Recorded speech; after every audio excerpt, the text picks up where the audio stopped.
Nestled in the Peruvian Andes, the quaint town of Yungay sat peacefully in the Huaraz River Valley, surrounded by towering peaks. But in 1970, a powerful earthquake shook those mountains, triggering a massive landslide that buried the city and nearly all its inhabitants. These stories are from eyewitness accounts of that fateful day.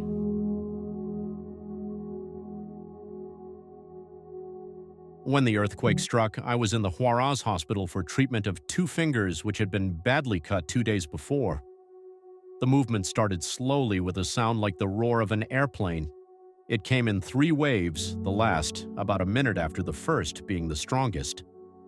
I was outside the hospital when the second one came, having escaped through the emergency room, but I was not the first. Already there were really serious cases, some of whom had been operated on that very day. They were wailing and crying to God for forgiveness.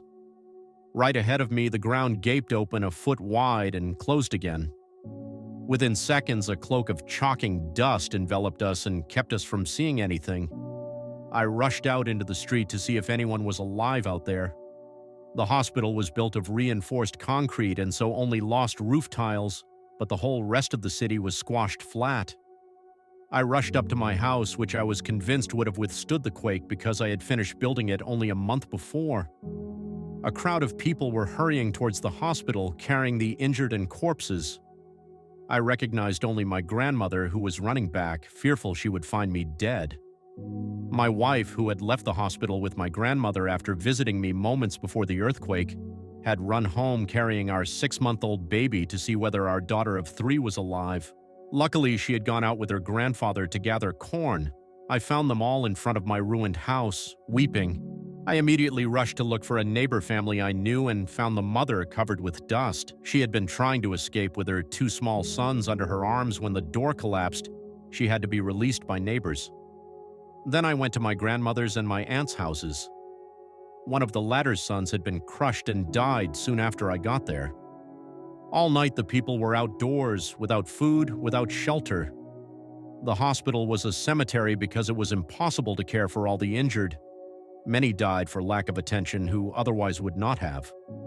The ground continued to shake all night. For 4 days we were out of touch with the world. Fortunately, we got food from friends who lived outside of town. At the end of 4 days, the dust cloud settled enough so that they could throw us food and blankets from the air. I can't explain the feeling that I had when looking down on it. Thousands of people buried. It wasn't even grief or compassion. It was just too overwhelming and surreal to describe it with an emotion I've ever felt before. The day of the earthquake for me is just a blur. I can't remember details, just, emotions. Such strong emotions, sadness, fear, gratitude, compassion. I remember wondering if my family back in the United States was okay. That seems silly now, but the earthquake was so strong it felt like it must be felt all over the world. When we could see Yungay, only 2 things that I could recognize in the whole city were 2 palm trees that reached above the mud in the center of town in the cemetery. We were told that something like 180 people escaped, mostly children who were at some circus thing on the edge of town. I think it was a clown that led them to high ground just in time because they were already near the hills. As for the city itself, there were no buildings to be seen. The mud and the rocks had just covered it completely. In the mud, you could see once in a while dead animals or injured people running, trying to find a safe place. After the quake, we helped people to high ground.